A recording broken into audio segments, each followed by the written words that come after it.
Collège de la cathédrale de Dakar, l'établissement a repris ses droits en ce premier jour de rentrée des classes. Après 3 mois de vacances, l'heure est aux retrouvailles.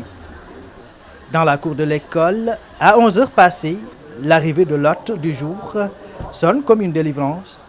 Le ministre de l'Éducation nationale est ovationné par les élèves.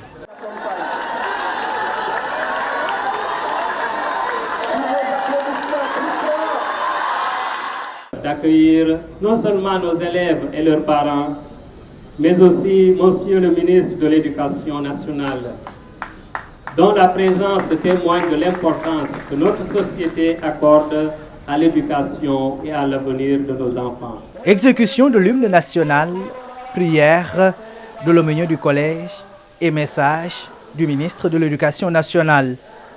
Un message fort dans un contexte marqué par une polémique autour du port du voile dans les écoles privées catholiques. La tutelle rassure et invite à s'inspirer de ce modèle. L'école catholique a pris une avance dans la spiritualité. Et c'est bien que l'on dise c'est une école catholique, mais ouverte aussi aux Sénégalais, ouverte à toutes les cultures, à tous nos enfants de toutes les régions. C'est ça l'école catholique. L'école catholique ne doit pas, n'a jamais, je ne pense pas, fermer. Donc, que l'on se comprenne, que l'on s'entende.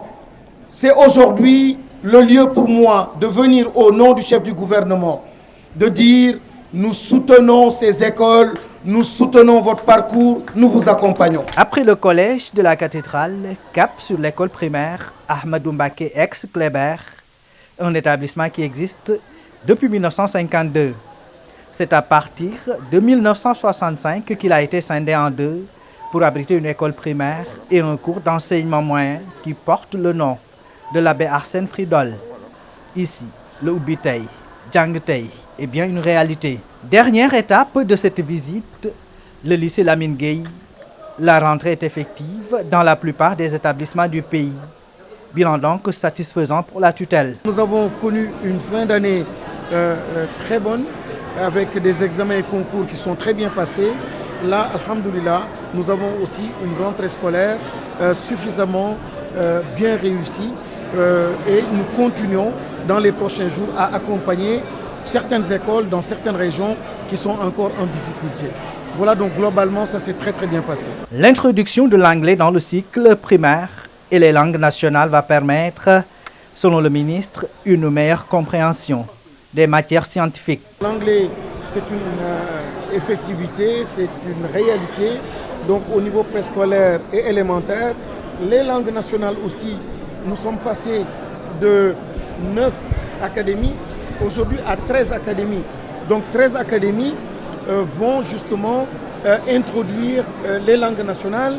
Et ces langues nationales, au-delà donc des langues et de la communication, vont aussi miser ou porter sur les mathématiques, les sciences. Donc nous sommes en train d'avancer et il y a une véritable introduction et une véritable appropriation des langues nationales par le système.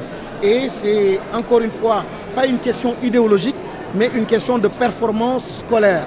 Donc l'introduction des langues nationales va permettre simplement à l'enfant, à bas âge, d'être beaucoup plus performant. Et c'est là le souhait donc, du chef de l'État. C'est aujourd'hui les instructions que nous avons reçues au sein du ministère de l'Éducation nationale. Le ministre de l'Éducation nationale a saisi l'occasion de cette rentrée scolaire pour appeler tous les acteurs autour de l'essentiel pour une école apaisée, gage de réussite pour les élèves.